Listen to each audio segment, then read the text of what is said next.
Watching episode 9 is like watching a Tarantino film. Maybe the screenwriter of this episode is a fan of Tarantino because this fetish of Larys the Clubfoot is not specified in the Fire and Blood book. Anyway, the title of this episode is The Green Council, so let's put everything into context. The entire Westeros is currently ruled by one king.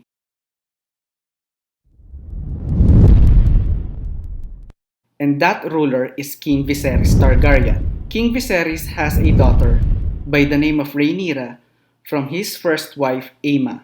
During this time, King Viserys doesn't have any other child, so he named Rhaenyra as his successor and made some of the noble lords to swear oath to Rhaenyra. The characters on this side of the family tree are called the Blacks, since Targaryen sigil is originally displayed in red and black. However, after some time, King Viserys had a son to his second wife, Alicent, and they named him Aegon, after Aegon the Conqueror, who literally forged the Iron Throne. And after some time, Queen Alicent gave birth to Helaena and Aemon. In the Fire and Blood book, Queen Alicent's youngest son is Daeron, who is currently in Old Town. Dawn was breaking over the city before Queen Alicent dispatched the King's Guard to bring her sons Aegon and Aemon to the council. Prince Daeron, the youngest and gentlest of her children, was in Old Town serving as the Lord Hightower's squire. But in the House of the Dragon series, there was no mention of Prince Daeron. But according to one interview with George R.R. Martin, Daeron will appear in Season 2. In the last episode, Queen Alicent misinterpreted King Viserys' dying words and she thought that Aegon, the king is referring to, is their Aegon. So Queen Alicent thought that Aegon should be his successor. But we all knew that King Viserys is talking about Aegon the Conqueror and his dreams. In episode 9, this drove Queen Alicent to convince the council in King's Landing that Aegon II should be King Viserys' successor. Of course, Rhaenyra wouldn't agree because there was no other witness or physical recording that Aegon II was King Viserys' choice of successor. The characters on this side of the family tree is called the Greens because the color green is attributed to the High Towers. Since both sides of the family have dragons, this brewing civil war between the Blacks and the Greens is called the Dance of the Dragons. And this Dance of the Dragons begin after King Viserys' death. At King's Landing, immediately after King Viserys' death, the small council secretly convened to discuss Aegon II's ascent to the Iron Throne. This council is made up of Queen Alicent Hightower, her father and the Hand of the King, Otto Hightower, Sir Criston Cole, Grand Maester Orwyle, Master of Coin Lyman Beesbury, Master of Ships Tyland Lannister, and Master of Laws Jasper Wilde. This council is referred to as the Green Council because it is spearheaded by the High Towers. Here, they discuss the preparations to be made for Aegon II's ascension. However, the Master of Coin, Beesbury, enforces his belief that Rhaenyra should be the successor of King Viserys. Because of this defiance, Sir Criston Cole swiftly killed Beesbury.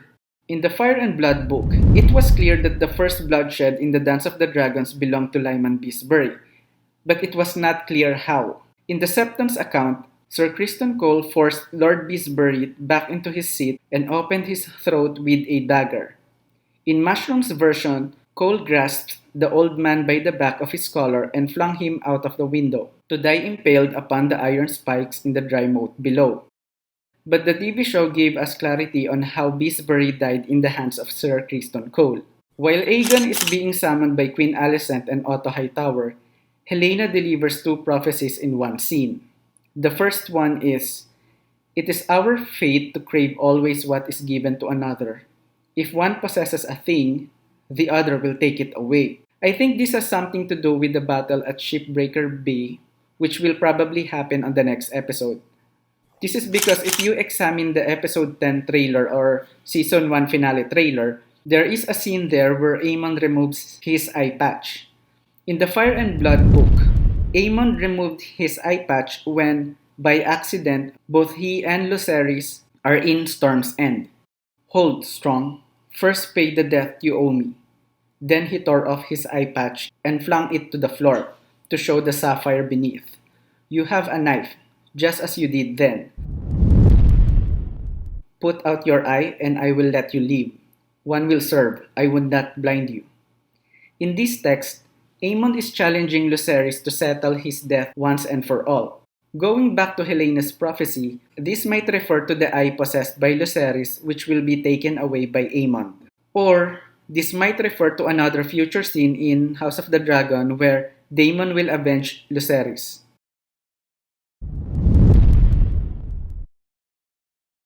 A raven arrived from Harrenhal. An eye for an eye, a son for a son. Prince Daemon wrote, Lucerys shall be avenged. This means that one of the children or grandchildren possessed by Alicent will be taken away by Daemon, or perhaps by Daemon's friends from King's Landing. For the next prophecy, there is a beast beneath the boards. This could refer to either two things. First, the appearance of Rhaenys mounted on Meleys beneath the dragon pit. Here, Rhaenys had the opportunity to escape the Red Keep through Eric Cargill, and fate brings her closer to her dragon Meleys. After Aegon's proclamation as the new king, Rhaenys showed up in the dragon pit, not minding the innocent people who cheered for Aegon. This fulfills Helena's prophecy where the beast is the dragon and the board is the dragon pit's floor. Second, this prophecy could also pertain to the horrifying future event that involves blood and cheese. The beast might refer to blood, and the board might refer to the castle Red Keep and its secret tunnels. Just a side note, before Rhaenys escaped King's Landing, there's an interesting scene between the Queen and the Queen who never was. Here, Queen Alicent made an impromptu SWOT analysis on why Rhaenys should side with the Greens. By SWOT analysis, I mean the strengths, weaknesses, opportunities, and threats analysis which is used during business meetings in many private companies. Queen Alicent pointed out that Rhaenys should support the Greens because when the Velaryon allied with Rhaenyra, her daughter Laena died and his son Laenor was fooled by Harwin Strong. But Rhaenys responded, "The word of my house is not fickle," meaning to say, their loyalty does not simply change because of sudden events. But Alicent added that, if you will support Rhaenyra, she will be tempted to go to war because Velaryon dragons will be added to their war chest. And finally, Driftmark will be yours and your granddaughters to pass on. Another possible title for this episode is The Battle of the Spies, Sir Larys versus WhiteWorm. In this episode, WhiteWorm revealed herself to Otto because she wants to make sure that Otto is in debt with her because she took care of Aegon. This is the style of WhiteWorm. Instead of murdering people, she just kidnaps powerful people in a nice, hospitable way. However, this news reached another spy master by the name of Larys Strong. Here, Larys consulted the queen if he can shut down this network of spies within the Red Keep by killing the head of the spider. By head means the white worm, and the queen agrees. In return, Larys wants to see the queen's feet while doing other weird things. By the way, there was a scene in this episode where Otto Hightower questions Larys' late-night meetings with the queen. And Larys responded with, "There's no reason those hours could not, in the end, benefit you." This means that Larys' action will also benefit the political power of Otto Hightower in the long run. A burning brothel was also shown in this episode, which could mean either of two things. First, Aemon might burn this down because he was recognized by one of the employees here. Aemon is trying to avoid some gossips that he might have some bastards there. In the future, Aemon needs a clean name when he tries to wed other maiden from a powerful house. Second, the brothel was burned down to kill WhiteWorm. Maybe Larys actually fulfilled the queen's desire to finally get rid of the spider's web. Finally, we now get to discuss the ending where Rhaenys showed up in the dragon pit after Aegon was proclaimed as the new king.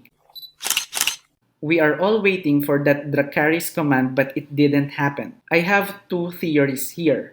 First, Rhaenys did not want to kill her nephews and niece. Besides, since they are real Targaryens, they will not burn. Only Alicent, Otto, and Criston Cole will die from the dragonfire. But this will make her nephews and niece furious over her. Second, Queen Rhaenys didn't kill the entire Greens because she acted like a queen. When Queen Alicent acted to protect her family, Rhaenys remembered how she valued the lives of her family more than sitting on the Iron Throne. When Rhaenys left King's Landing, We thought that she will directly go to Driftmark to check on her granddaughters. But based on the season finale trailer, a dragon flies to Dragonstone and it was Rhaenys, which tells us that Rhaenys went straight to Dragonstone to warn Rhaenyra and Daemon that the Greens are coming. Don't forget to like this video, subscribe to my YouTube channel, and hit the notification bell button for awesome updates. Thank you for watching!